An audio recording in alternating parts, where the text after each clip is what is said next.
Halo, jumpa lagi di video kali ini. Kita masih dalam rangkaian dalam object oriented analysis dan desain ya. Pembahasannya seperti apa? Ya, jadi kalau di materi sebelumnya kita sudah belajar mengenai elemen-elemen apa saja kah yang ada dalam pemodelan berorientasi objek. Nah, elemennya apa saja? Yang masih ingat tidak kemarin ya? Salah satunya adalah abstraksi. Ya, abstraksi. Apa itu abstraksi? Ya, dan kegunaannya buat apa?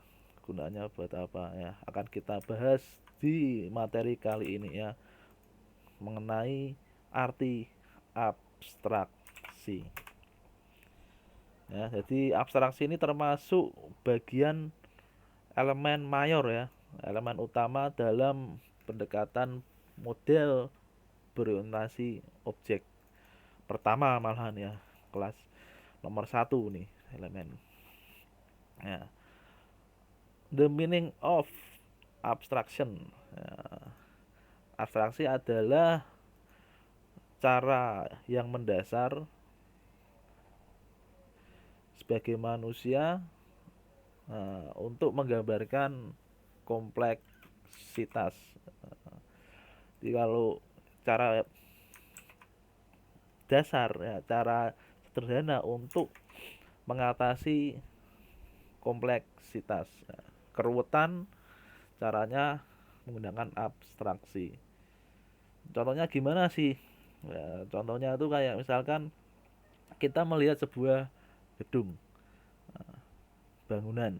Nah, kalau secara abstraksi kita melihat bangunan gedung itu adalah tempat untuk kita, kalau di sekolah ya tempat untuk mencari ilmu sekolah ya, kalau di pekerjaan tempat untuk bekerja, office, kantor. Nah, kita tidak melihatnya sebagai komponen yang detail. Komponen yang detail itu seperti gedung itu isinya terbuat dari semen, pasir yang dicampur dengan air ya, sehingga nanti kokoh ya, berdiri campur dengan bata ya. Atau mau yang lebih ekstrim lagi, misalkan kita melihat gedung itu adalah sekumpulan atom-atom ya, yang terdiri dari proton, neutron, ruwet ya, terlalu kompleks. Kalau lihat seperti itu, gedung tidak jadi-jadi ya. Sederhananya lebih baik melihat gedung itu, gedung itu tempat tinggal misalkan. Nah, seperti itu misalkan ya. Jadi melihat dalam sisi sederhananya atau menganalogikan dengan apa misalkan seperti itu. Nah, kalau di pemodelan berorientasi objek seperti apa ya, jadi a good abstraction, abstraksi yang bagus ya, menggambarkan detail signifikan. Nah, detail yang detail tapi signifikan, jangan detail tapi tidak terlalu penting ya, kepada reader yang mendengarkan, melihat, pengguna atau apapun itu ya, atau setidaknya pada suatu momen. Nah, gambarannya seperti ini. Nah, kalau tadi saya menggambarkan gedung, ini saya tunjukkan ya, abstraksi fokus pada karakteristik yang penting ya, fokus terhadap karakteristik yang esensial pada sebuah objek ya, relatif berdasarkan perspektif yang melihatnya. Jadi cara pandangnya abstraksi itu relatif dari yang melihat. Contohnya ini, ya, contohnya ini. Jadi esensial, relatif, dan perspektif kata kuncinya itu ya.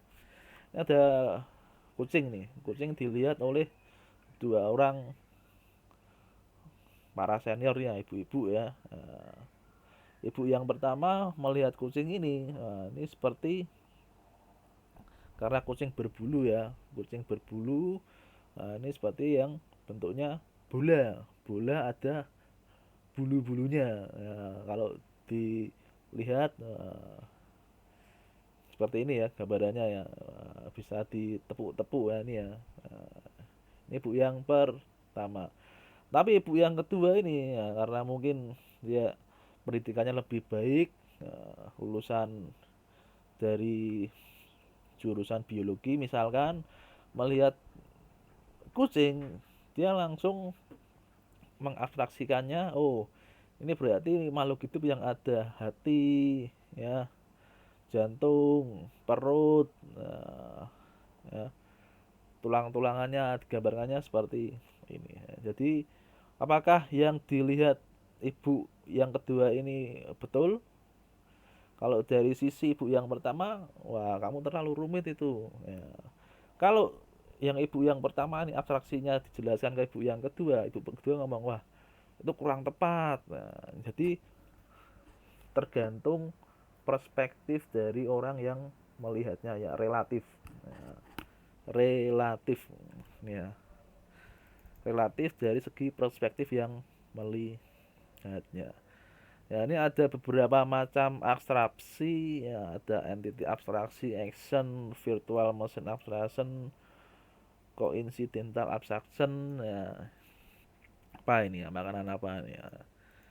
Nah, supaya ada rumit, kita langsung saja ke contoh ya, langsung saja ke contoh.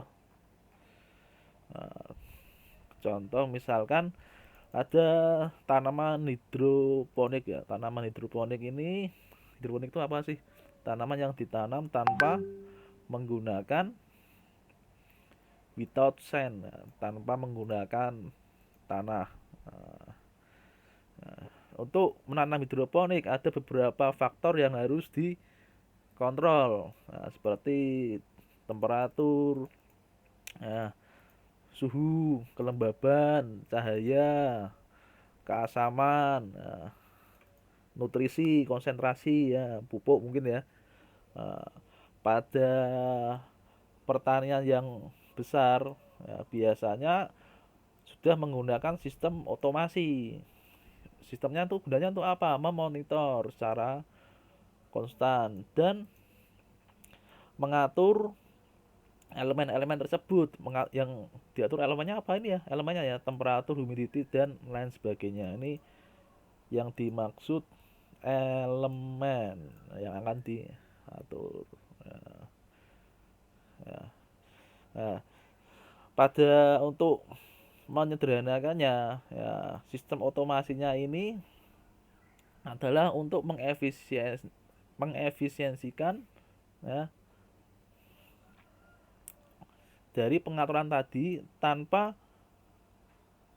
atau kalau bisa seminimal mungkin tanpa harus campur tangan manusia.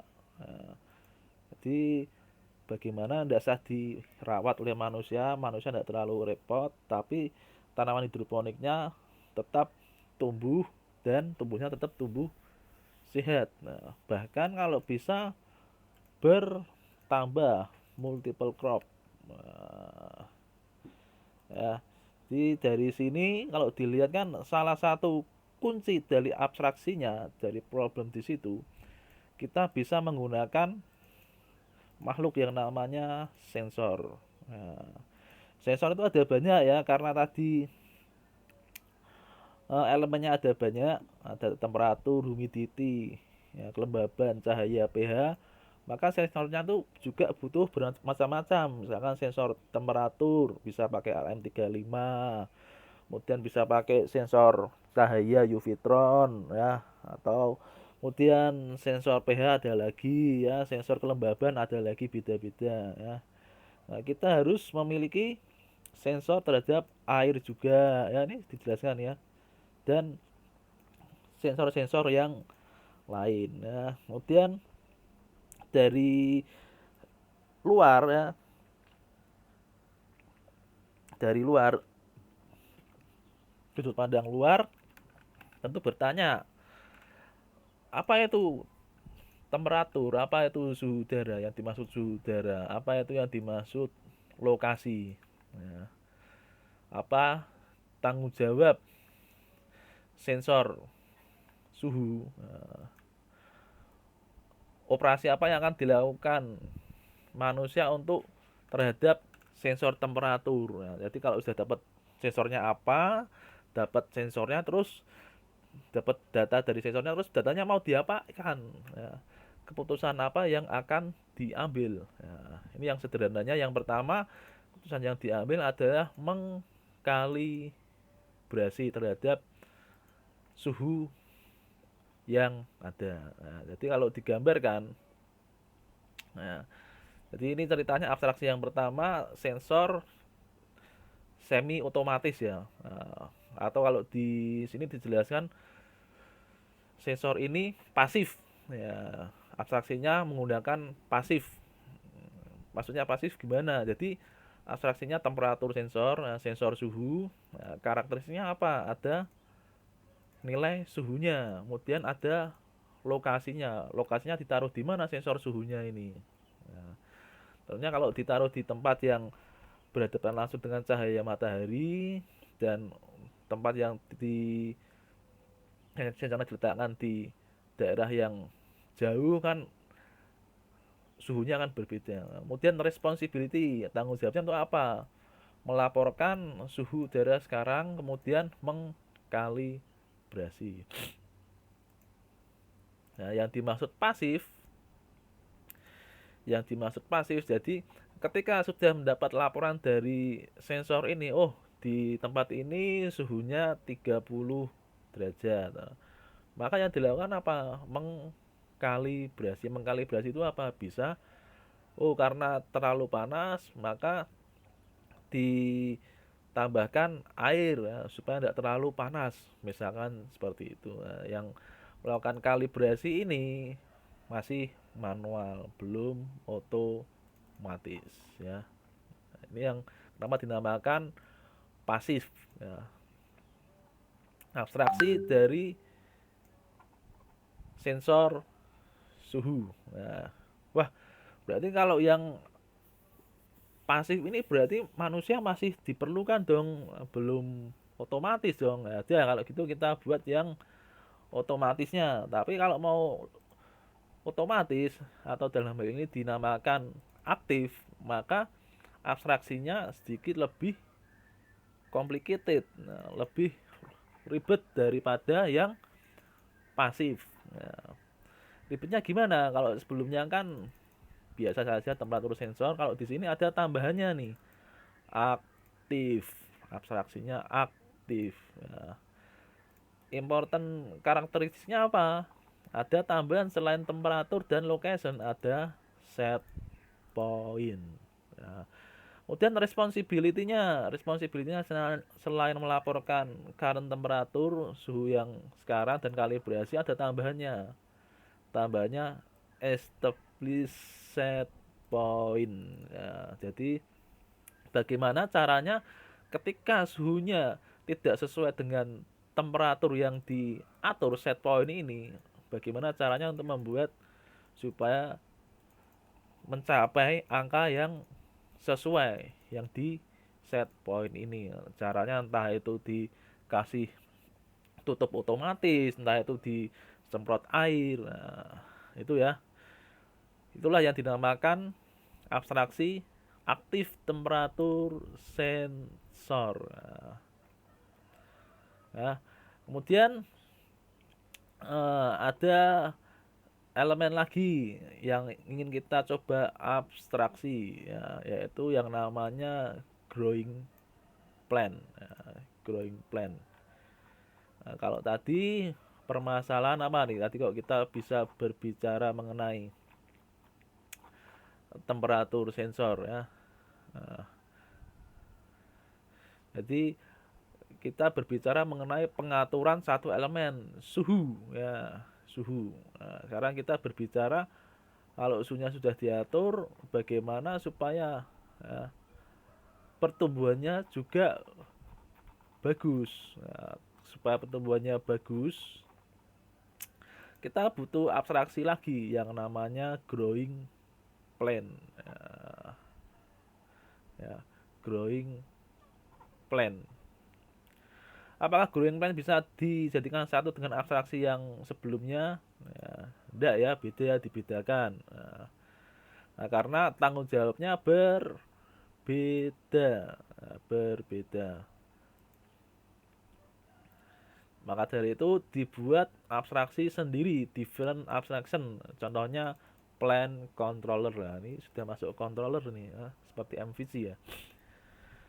Oke, nama abstraksinya growing plan. Dia punya karakteristik nama, tanggung jawabnya menjaga pertumbuhan, memodifikasi pertumbuhan, dan menstop ya, rencana pembersihan ya. Jadi kalau terjadi kekotoran bagaimana ya.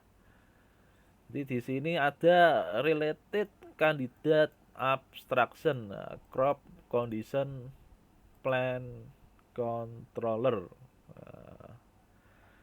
Jadi ini ada yang bisa dibuat abstraksi yang lain lagi, yaitu crop, tanaman, kondisi, dan plant control selain growing plant ya. Jadi kalau digambarkan ya, kalau digambarkan abstraksi itu seperti ini ya. Kucing kucing namanya satu kucing, tapi pada kenyataannya bisa ada bermacam-macam ya. Ada kucing yang warnanya biasa standar putih, ada yang belang, ada yang titik-titik, ada yang kucing hitam. Mereka sama-sama adalah kucing ya. Itulah contoh dari abstraksi dan pembahasan mengenai abstraksi ya. Jadi mensederhanakan sesuatu yang rumit ya. Oke, gitu saja mungkin mengenai abstraksi, kurang lebihnya mohon maaf dan jangan lupa untuk happy coding.